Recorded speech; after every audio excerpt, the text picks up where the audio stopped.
It's a historic occasion because we're going to hear from Hans-Ulrich and Adam about a very important project that they've been working on. So welcome to you all. Welcome to you, all of you in the room, and also all of you who are on screens elsewhere in the gallery. We're also joined on this occasion via live stream by an audience across Europe and beyond, who I also welcome to this great occasion. Tonight we've come together in support of the United Artists for Europe that celebrates European culture, values and ideals in this important exhibition with works which have been donated by European artists. This extraordinary initiative is based on an original idea by Bernard-Henri Lévy and has been produced by the Hexagon Society Foundation and its founder, Sophie Weisenfeld, and curated by Tancred Herzog and Léopold Legault. The extraordinary works in this exhibition will be auctioned on the 3rd of June by Simon Dupuy at the Hotel Café Royal. You will find out more information about the program on your seats and also who are the masterminds behind this great endeavor and the beneficiaries of the funds raised when these works are sold next month to the benefit of European cultural initiatives. Together with our partners for this talk, Art Review, and the magazine's associate editor, Ben Easterman, it's my great pleasure to introduce on the stage our esteemed speakers tonight. We are delighted to be joined by Hans-Ulrich Obrist and Adam Thirlwell, who will be discussing literature as a multilingual art form, creolization, portable Europes, and the construction of multiple identities. Hans-Ulrich's extensive reputation is, I think, probably well known to you all.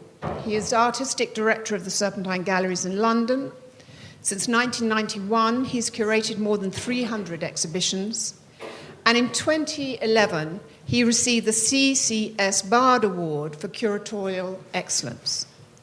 In 2009, he was made an honorary fellow of the Royal Institute of British Architects, and in 2015, he received the International Folkwang Prize for his commitment to the arts.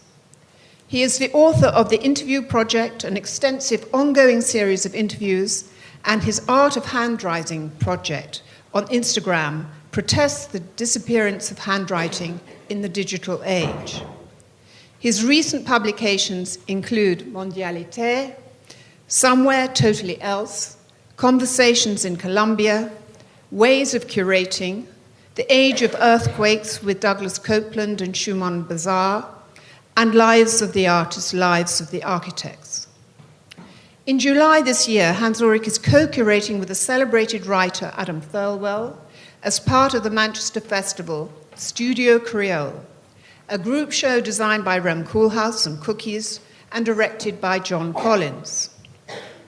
Studio Creole was conceived by Adam, whose novels, Politics, The Escape, and Lurid and Cute, have been translated into 30 languages. Adam received the E.M. Forster Award from the American Academy of Arts and Letters in 2015 and was made a Fellow of the Royal Society of Literature in 2018.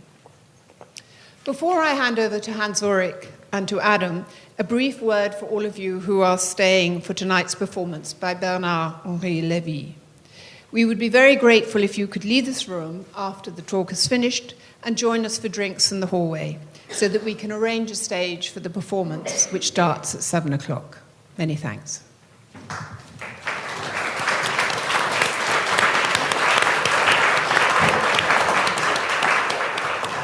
Thank you so much, Julia, for this wonderful introduction. And before we start, I wanted to ask you all to give another very big round of welcome and applause for Adam Thirlwell. A very warm welcome to Adam.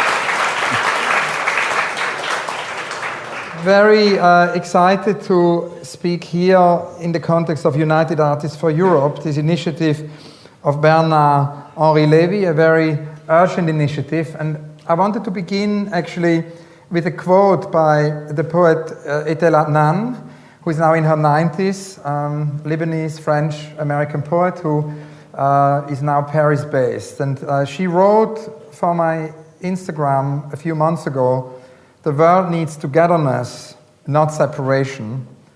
The world needs love, not suspicion. And the world needs a common future, not isolation." And I think this really summarizes it all. It summarizes why this project is so important.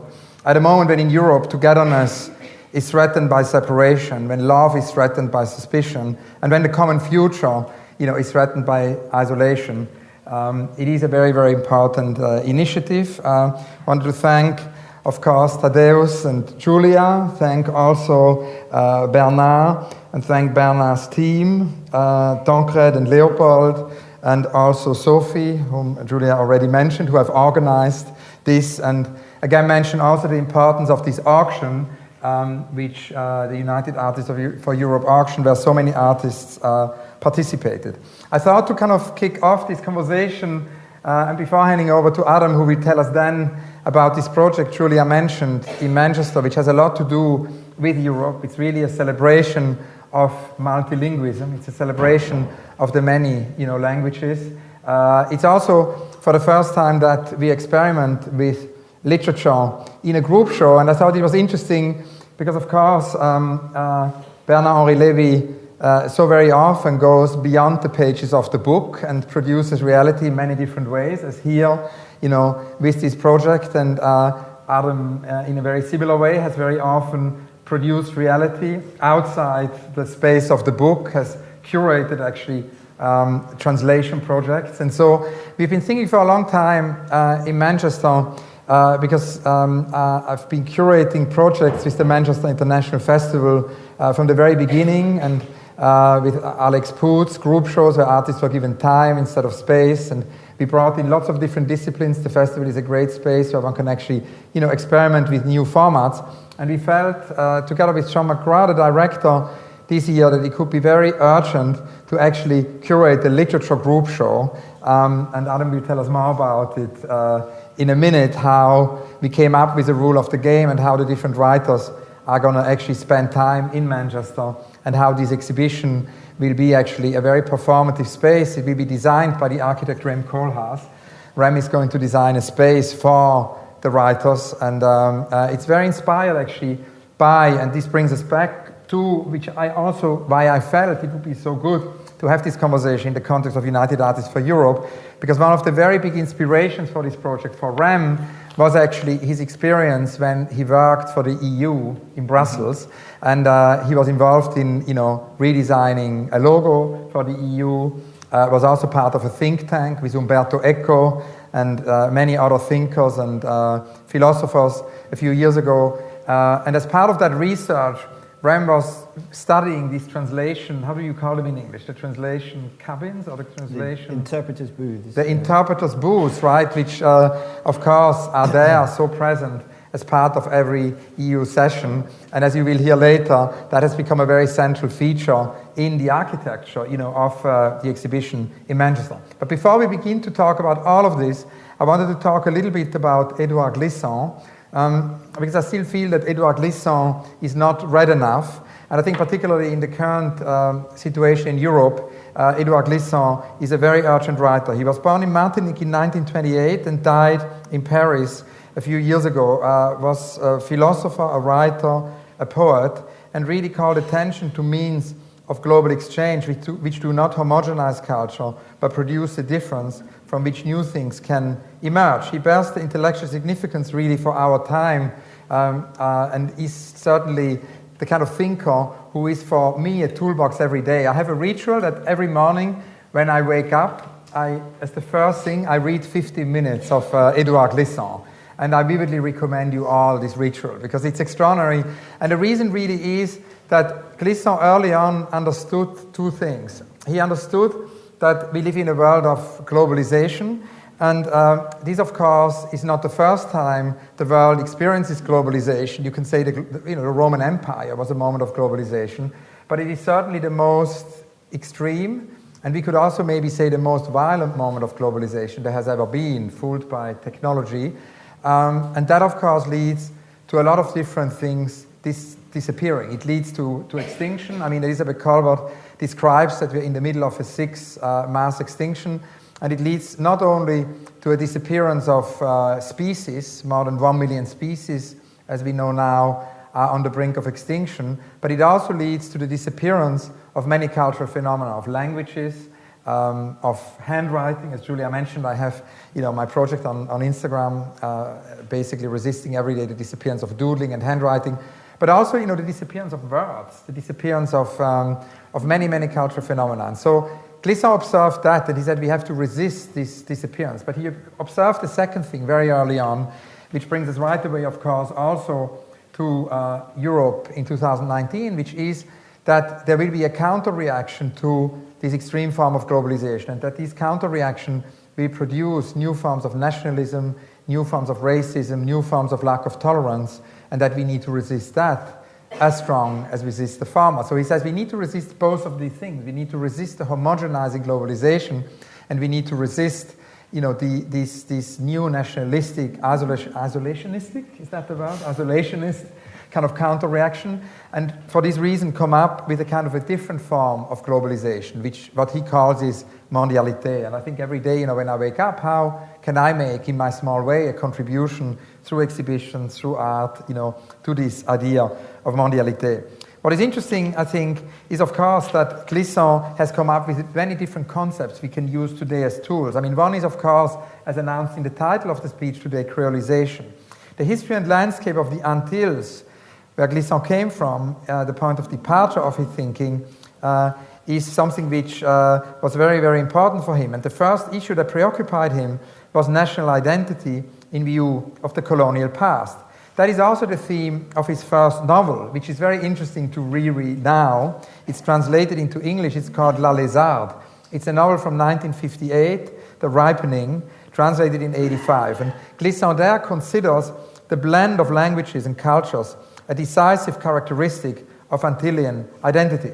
His native Creole was formed from a combination of the languages of the French colonial rulers and the African slaves. It contains elements of both, but is itself something independent and unexpectedly new. A totally new language was born. On the basis of these insights, Glissant later observed that there are similar cultural fusions all over the world, that this, creolization happens globally. In the 80s, of course, a period in which globalization theory was as yet a virtually unknown field, an essay collection such as Le Discours Antillais, also that has been translated, Caribbean Discourse, selected essays, expanded on the concept of creolization, applying it to the worldwide process of continual fusion. And I would like to quote Glissant here. He says, creolization is a process which never stops. And that, of course, is very fascinating to think about, how exhibitions, as the one we are conceiving now for Manchester, can actually somehow connect to this notion of creolization. Then there is this idea of archipelagic thought, the idea of the archipelago, which is another amazing toolbox of Glissant. Of course, the Antillean archipelago geography is important because they're an island group that has no center, but consists of a string of different islands and cultures. The exchange that takes place between them, between these different islands, allows actually each island to preserve its own identity. Here the quote from Glissant: "The American archipelagos are extremely important because it was in these islands that the idea of creolization, blend of cultures, was most brilliantly fulfilled. Continents have a tendency to reject mixings, whereas archipelagic thought makes it possible to say that neither each person's identity nor the collective identity are fixed and established once and for all." And now comes the most important part of the Glissant quote: "I can exchange through the exchange with the other without losing or diluting my sense of self."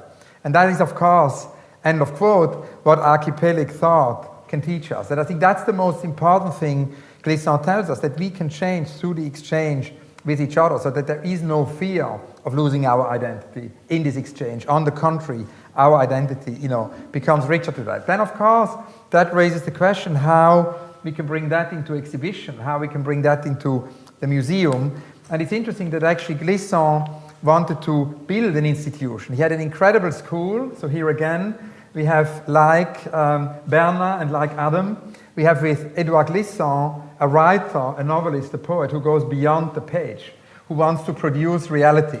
And I think that idea, of artists who want to produce reality is so very fascinating. It is something, John Latham and Barbara Stevini, whom we showed at the Serpentine Galleries a few years ago, pioneered in this country really so strongly when they founded the Artist Placement Group, where they say, we should have artists in society, and artists, of course, means visual artists, poets, writers, architects, designers.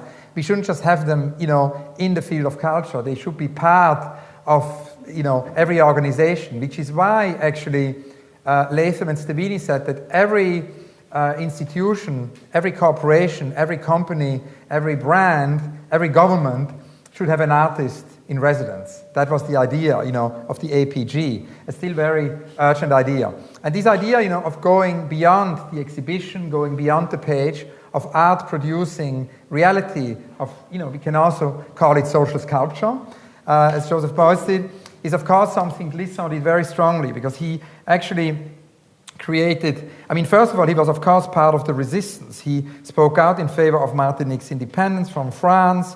He counted Frantz Fanon among his very closest friends. He founded several institutes. So in 1967, he founded the Institut Martiniquais d'Etudes, which is a school which influenced an entire epoch. He also wanted to build a museum on Martinique, but his plans were never carried to realization. And the interesting thing is that this museum was not only to contain the work given to him by many artist friends, so he asked many of the artists to contribute to this cause, like Wilfredo Lam and Roberto Matta, and we extended this in an exhibition with Judith Assad-Raza, involving also Etel Adnan, who is part of the project here, Julia just told me, Simone Fatal. And the idea was really that there would be a place that would present the diversity of the art of all continents, to span the period from the Mayas to the present. To quote Glissant, the idea was that I always wanted to put together a historical and comparative encyclopedia of the arts. I imagined the museum as an archipelago. It would have housed not a synthesis serving to standardize, but a network of interrelationships between various traditions and perspective. And that's, of course, what this is all about. It is about celebrating this network of interrelationship between many traditions and perspectives. So the museum would not illustrate previously established findings, but function as an active laboratory. It's not a recapitulation of something which existed in an obvious way, but it's the quest for something which we don't know yet. And I think that brings us very directly to Studio Creole, which is, of course, isn't it, Adam, very directly inspired by Edouard Glissant. So I wanted to ask you to tell us a little bit about the beginnings of the project and the vision behind it. Yeah, so because I think for me too, like these ideas of Glissant, especially I think of archipelagic thinking, has been incredibly important. That when I grew up, like my idea of literature was always as an international art form. That kind of my ideal was the kind of modernist kind of moment of kind of Paris in the 20s, of Joyce, Beckett, kind of T.S. Eliot, and these writers like Ezra Pound. Their entire concept of literature was something that completely transcended the idea of the national.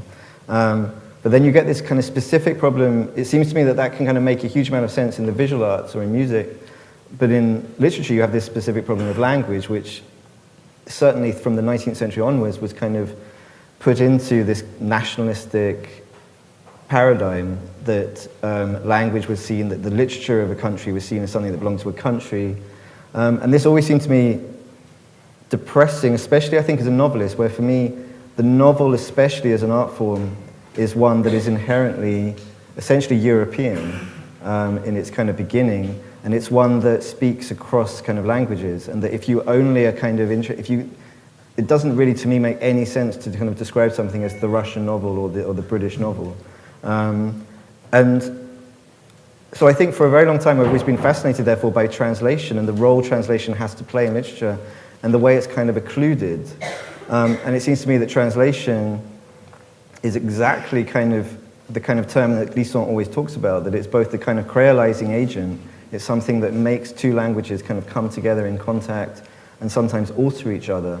And it's this form of archipelagic thinking where you manage to hold two terms at once, that you neither are it always seems to me that the problem is to be at once cosmopolitan without extinguishing the other. And that's why I think Lee Seong is so interesting, is that he's kind of trying to find this toolbox where, of course, if you see, depending on the terms of the argument, of course it's always better to be cosmopolitan rather than fascist, but at the same time, it's always better to be local than globalizing. And how you kind of reconcile those two kind of valences seems to me exactly where archipelagic thinking comes in, and where placing translation at the kind of center of literature rather than at its kind of periphery has always seemed to me super important. So when we were kind of thinking of how would you stage literature, I always kind of had this idea, well, I would want to stage the process of translation. And then what I think I'd always been fascinated by is that there are basically two types of translation. There is kind of what's called literary translation, which is where there would be a text and someone, like a writer, sits in their study and makes their own text out of that text. And that's obviously something where there can be ideas of perfect accuracy, of kind of where the kind of idea of literary style, of the preservation of style can come in. And then there's interpreting, and as everyone knows, interpreting is live, it's much more improvised, it's much rougher. And I kind of thought what would be interesting would be to subject literature, which is meant to be this august art form, like where words are kind of treated with total reverence, and put it in this machine of actually interpreting rather than literary translation. And so this is then what we started examining with Rem, was kind of these models of how does interpreting work, whether it's a kind of person whispering in your ear, whether it's with earpieces and kind of people in their translation cabins, and to really dramatize what happens as a reader almost. I think this is how I'm imagining the whole show, is that kind of the audience is kind of experiencing what it's like to read in translation. And so, to explain briefly, it's a highly high-tech setup that we've kind of developed, where the audience will be having these bone conduction headphones. So every member of the audience will have these headphones that sit just kind of in front of the ear, which means that you will be able to hear two things at once, the sound in the room and the sound being put into the headphones. So that what you'll be hearing is both a translation into the host language, so in Manchester it'll be into English, and the actual original of the Japanese author, the Gikuyu author, the Icelandic author, and so on. To kind of have that juxtaposition, because I think one of the fascinating things with translation is, however obviously inherently respectful it is of the original is not there anymore. And I think that what I find kind of interesting about this is to kind of show that this is what is going on when you read a translation, that this other voice was always going on in the background.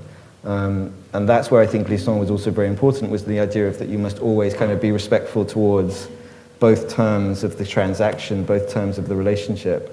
And this idea of comparing as well. I think that kind of seems to me that comparison is the essence of kind of this kind of project, of that you're not trying to, exactly like Lee Seong is describing, not try and create some synthesis. So we're not kind of staging some definition of what literature should be, but you simply show 7 different writers with their very different practices, their very different uses of language. And I think one of the interesting things that is emerging from this project is how fascinating it is to hear 7 different stories, not just the languages used, but also the conventions of what a story can be in the different literary cultures. But then that raises, because I think one of the things I've always been fascinated in is how far we can really talk about, getting back to kind of, in a way, the subject of tonight, is kind of, how do you create an idea of Europe? How do you all create an idea of a world culture, the kind of Weltliteratur that Goethe talks about? Is that something that only exists at such a level of abstraction that it's meaningless? Or how do you kind of create a kind of precarious identity out of multiple interlocking identities? Which I think is something we've been discussing a lot, of kind of, at what point do you obliterate the original, and how can you kind of keep it in focus at the same time? And that's a key question, of course, this project is going to ask. Now, one thing also, which I think is very present in the whole discussion from the beginning, is the kind of idea of the rule of the game. Yeah. And in a way, I've always believed that exhibitions have to come up, of course, in closest dialogue with artists, with new rules of the game. I mean, Richard Hamilton once told me that Duchamp taught him that we only remember exhibitions, which invent new rules of the game, and that can be new display features. If you think about the surrealist exhibitions Duchamp did with the ropes and the Kolbachs, but it can, of course, also be all kinds of other rules. Now, I'm very familiar, of course, of always discussing with artists such new rules of the game and listening to artists and then in complicity with them finding such new rules of the game, as we did with many, many group shows. But I would never have dared to come up, with ideas for the literature world, because in a way it's your field. And so we had long conversations at the beginning that in a sort of Oulipian way, because of course the Oulipo group came up with rules of the game to produce literature, originally actually co-founded with a mathematician, Le Lyonnais, and Harry Matthews just passed away. I'd like to remember him here. Our friend Harry Matthews, who was one of the key members of Oulipo, also with Georges Perec. And they came up with rules of the game, how to write literature. But here we had actually to come up with rules of the game, lots of rules of the game, of doing this exhibition. And the reason why I was so excited that you agreed to actually kind of enter this journey and lead this journey, right? To come up with a literature group show is also because you have, in such an amazing way, curated previously literature. I was so inspired by your curation of translation, which you did for Dave Agos in this book. Yeah. And so I wanted to ask you to tell us a little bit maybe about this Dave Agos project and the rule of the game there, and how you then came up with the rules of the game for our project in Manchester, which, by the way, is a project of the Manchester International Festival and will happen at Carriageways in Sydney. Exactly, yeah. It will go from Manchester to Sydney and then to many other places in the world, because it's of course important. And that was actually the only rule of the game I came up with, because otherwise I was just listening to Adam. The only rule of the game I was coming up with is this idea that it should tour and that we should always change the exhibition when it tours. Because of course, that's very much the glissante mondialité. That's what I learned from him at the very beginning. Because, when as a curator you tour exhibitions from city A to city B to city C, and you kind of package them and you don't change them, that's nothing else than homogenized globalization. So the idea is that each time the show goes somewhere, you listen to the local context. That's exactly what's going to happen here. But all the other rules of the game, it's you and the writer. So it would be great to hear about that. I mean, just to talk about that just for a moment, because I think what's interesting also is that the game, I think, that we're playing in Studio Creole is going to be very different depending on the location. So I think that when we were first kind of thinking about this, one of the impetuses was to almost dismantle the way English asserts itself as a kind of cosmopolitan, as the cosmopolitan language, as kind of everybody's second language. And we wanted to subject, especially an English audience or an English-speaking audience, to the experience of other languages, which they kind of often can somehow live without ever actually experiencing, and also to experience the various anxieties of translation and interpreting, which everyone else in the world is used to, but which I think English speakers tend to not even notice are kind of going on. And then, of course, that when it goes to Sydney or Abu Dhabi and other places, it's obviously going to have a very different feeling, because when English is no longer the host language, I think that will be a kind of interesting shift, and I'm not sure it can be predicted exactly how that will change the kind of the project. But to go back, so it's true. The first thing, I mean, you're calling it curating, like you could just call it editing, which would be the prosaic term for what I was doing, which is that Dave Eggers, who runs a magazine called McSweeney's in San Francisco, asked me to guest edit an issue, and we decided that the rule of the game would be that we basically played a game of, like, you can call it Chinese whispers or telephone. One of the ironies is that this game has a new name in actually every other language. Every language has a term for this game. So basically we took, I think, about 11 stories that had never been published in English before, and they were each translated in a kind of chain of novelists. So the deliberate rule of the game was that no professional translator would be allowed, only novelists, which therefore meant that some novelists said yes, but then admitted that they barely spoke another language. And so the competence, the linguistic competence of every novelist was sometimes in doubt. What was interesting for me was to see how, because there what I wanted to test was how far style could be translated and how far it could survive the assault of various other novelists, very particular styles. And so we ended up with this huge kind of network of stories that I think the final issue had about 60 stories in it. And that kind of led us to then this discussion of how could you do more of a kind of group show. Because another thing that's always fascinated me about literature is how it's a time-based medium. That in one sense it's this sequential thing like the art of cinema or the art of music, but it's one where, unlike cinema, it's much harder to control the reader's tempo, as it were. That it's always interesting to me how people are always saying how exciting it must be if you see someone read your book on the tube, and in fact it's the most horrific experience because you just see someone read 2 pages and then just put it down, and kind of and it always seems to me that like the megalomanic kind of novelistic part of me would like really to sit a reader down and just not let them move until they have finished the novel. Because I kind of feel like the art of composition, which is so important to a novel, only makes sense if it's experienced kind of essentially in the way that I intended it or the novelist intended it. So then we were kind of thinking, well, maybe we can kind of, it would be interesting to make literature live in that way and control it. So that was one rule of the game, was that there would be a specific amount of time that each novelist was allowed.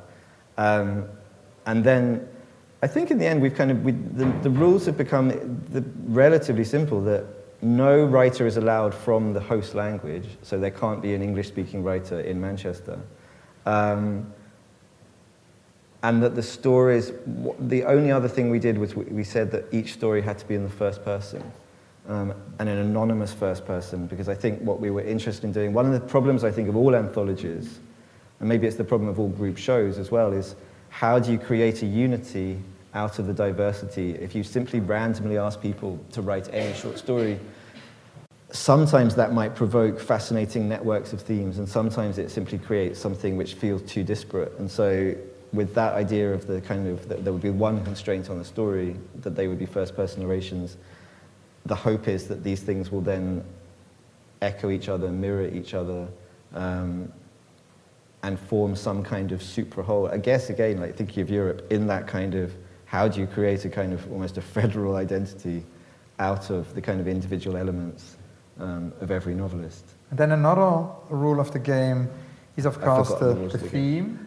It's early on in the conversations, you said that we should have a subject in a way, and that it might have to do with belonging. And can you talk about this? Yeah, and I think we slightly modified that, because I think that changed. I think that's no longer a rule of the game. I think what we decided was it could be. So you erased the rule. Yeah, no, it's true. We had one more rule, which is that this story had to have a conversation with a stranger, and that we realized that that was enough to create all the themes that we needed. You know, that we wanted it to explore exactly these issues of identity, and of belonging, and of kind of place, but that it was far more interesting to give people a specific instruction like that than to simply say, could it be on the theme of belonging, which was slightly too abstract. And actually what's interesting is that of the stories that so far we've received, it kind of goes back to this question of English, actually, that it hadn't really occurred to me that, of course, if you tell writers whose first language isn't English to imagine a conversation in the first person with a stranger,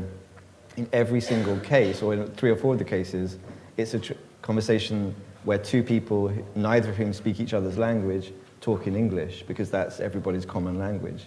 And I'm kind of interested, one of the things that the director has been kind of now thinking about is how are we going to be able to almost show that some elements of these stories are in fact in English. Because of course in a written text it's much easier because you see it, or there can be a note. Whereas in the live translation, I'm not quite sure how we're going to be able to indicate the presence of other languages within the text that is being translated. And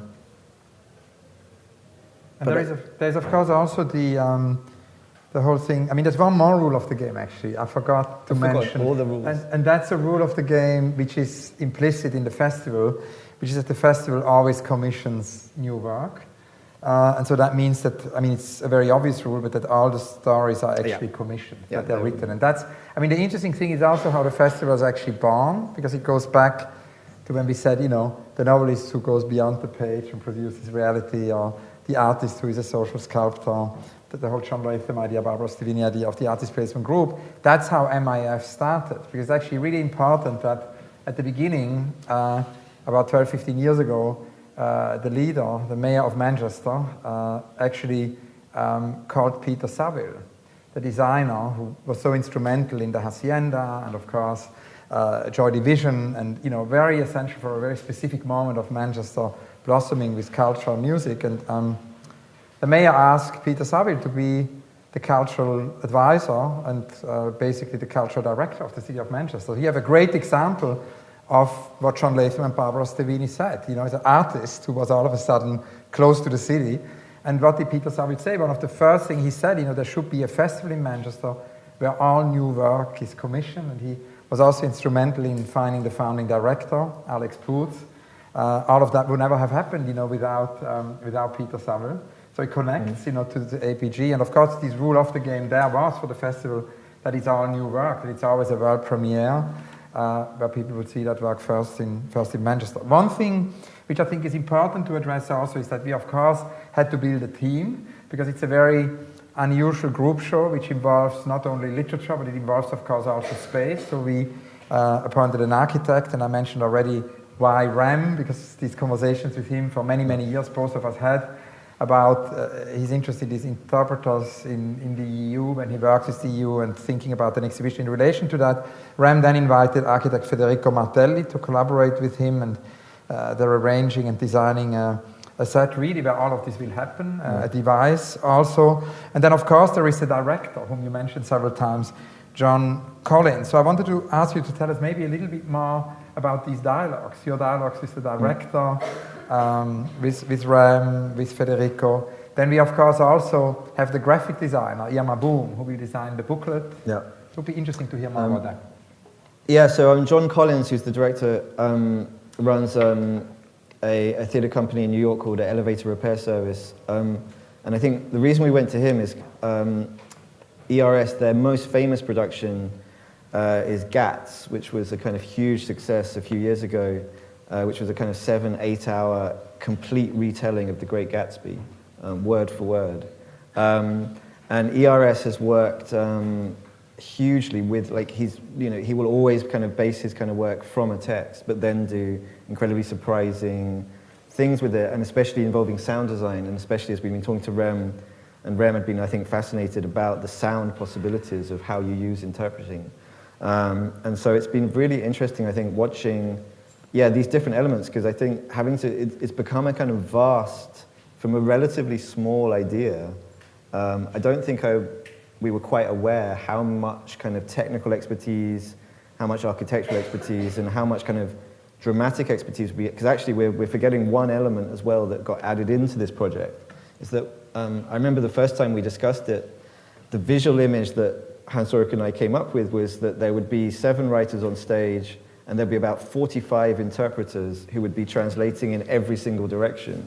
And then what we realized after our first workshop with John Collins in New York was that interpreters are geniuses, but they are not charismatic, and they're certainly not theatrical, both visually, but also more importantly, that the way they're having to deliver these kind of words at such high speed means that it's actually quite difficult when they're kind of recounting, especially a literary story, very difficult to actually tell what they were saying. So there was a kind of 24-hour period where we thought the entire project was in jeopardy. And then John, because of his experience with theatre, and especially with what they call in-ear theatre, which he's worked with ERS and also with the Worcester Group in New York, where an actor will have an earpiece in one ear, and basically the director or the playwright will be feeding them lines sort of à l'improviste. And so we started to do this with the interpreters. So the interpreter is now going to be fed into one actor, who will be Lisa Dwan, who's famous for her Beckett interpretations. And that actor will have the job of listening and reworking the interpretation as they hear it, and basically acting it out and becoming the author. And that interplay, I think, will be fascinating, of like how the actor will incarnate both the interpreter and the author. And so that performance side thing, again, is something that we'd never kind of anticipated. So that it really is a kind of combination of theatre, literature, performance art, installation. And it's really fascinating. I mean, a thing that was just kind of occurring to me now as well is about the sort of ideas, or almost the effect of it, is that it's a change. You know, we've been talking about this project for maybe 3 years, and certainly from long before the referendum 2016. And so kind of, it's a project that has therefore acquired a kind of extra meaning. I mean, it was always seen by us, I think, as a kind of partly an act of resistance. But I think when I first thought of it, it was almost an act of resistance in a literary context, that it was a way. I think one of the things that I'm always interested in is a sort of trying to be blasphemous about things that people take most seriously. And with translation, I think one of the things that's interesting is forcing both writers and readers and theorists as well to maybe take language less seriously, or to not give it some of the authority that people want to give it. And then again, in a way, this goes back to some of the kind of problems I've had with the 19th century idea of language, and of the way that a nationalist literature department will kind of take over every language. And so the idea of fluency and competence has been something that I've always been quite interested in slightly deconstructing. And again, I guess with Lee Seong in mind, that this idea of the créolité, that you can be actually mixing language, making mistakes, and still be kind of creating literature. So that was almost in the small context of literature, but then I think now it's become even more a kind of, it will acquire a much more precise political meaning in the kind of current climate, with the European elections tomorrow, with this kind of, especially in Britain. Again, this is why this project will change. It won't have the same kind of meaning in Salzburg. But this idea that really the multiplicity of languages, and therefore multiplicity of kind of identities, has to be attended to, seems to be more and more important. I mean, like, this kind of idea of a synthesis, when you were talking, it reminds me of what is like the great works of kind of literary criticism of the 20th century. I've always thought there are two works, both by exiles and both published in Switzerland just after the war, which are Auerbach's Mimesis, which he wrote as an exile in Istanbul, as a Jewish exile from the Nazi kind of regime, and E.R. Curtius, who wrote European literature in the Latin Middle Ages, which is again this gigantic polylingual conspectus. And there's a beautiful thing Curtius actually says in his introduction to that book, where he says that in the present moment, by which he meant the kind of the Nazification of Germany, Europeanization of history is more and more important. And in a way, I feel exactly the same thing is going on here, that Europeanization of history and of literature is more and more important at this kind of time. I mean, there could not be a more amazing and urgent conclusion, and it so deeply connects, I think, to Bernard's project of United Artists for Europe, which is why I thought it would be very interesting to present these two projects next to each other. And I'd like to just conclude by quoting John McGrath, the director of the Manchester International Festival, who said that, you know, it's the first time that MIF has actually put literature at the heart of a project, but he also says it's a project that, particularly in the political moment we are in, celebrates the complexity of a multilingual world and the beauty of the many languages of the world. And I began with a quote from Etel Adnan, and I thought it would be nice to actually conclude with a more recent quote of what Etel told me. Etel said, "Thankfully, we are living after Babel in a world of many languages that we can all move between. Our deepest identity is created from an infinite number of things, and every language is the door to a whole world." This is Etel Adnan. And Adam, thank you so much. A big round of applause for Adam Thirlwell. Thank you.